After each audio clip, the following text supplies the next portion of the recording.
দীর্ঘদিন ধরে ভারত পাকিস্তানের সম্পর্ক উত্তপ্ত। কাশ্মীর ইস্যু, সীমান্ত সংঘর্ষ, জঙ্গি হামলা এবং রাজনৈতিক বিরোধ সব মিলিয়ে এই দুই দেশের মধ্যে বরাবর তৈরি হয়েছে উত্তেজনা।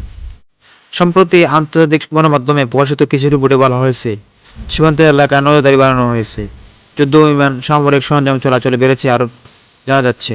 এদিকে সামাজিক যোগাযোগ মাধ্যমে ছড়িয়ে পড়েছে নানা ভিডিও, ছবি, যা ঘিরে সাধারণ মানুষের মধ্যে বাড়ছে উদ্বেগ।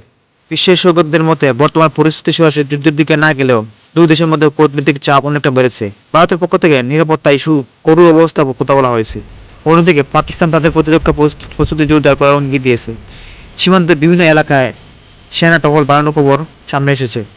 ফলে সাধারণ মানুষের মনে প্রশ্ন উঠেছে, আবার কি 1999 সালের কারগিল যুদ্ধের মতো পরিস্থিতি তৈরি হতে পারে? ভারত ও পাকিস্তান দুই দেশের পারমাণবিক শক্তিধর রাষ্ট্র, যে কোনো সংঘাত পুরো দক্ষিণ এশিয়ার নিরাপত্তাকে হুমকির মুখে ফেলে দিতে পারে। এছাড়া অর্থনীতি, বাণিজ্য, সাধারণ মানুষের মনে জীবন ধারণা সব প্রভাব ফেলবে।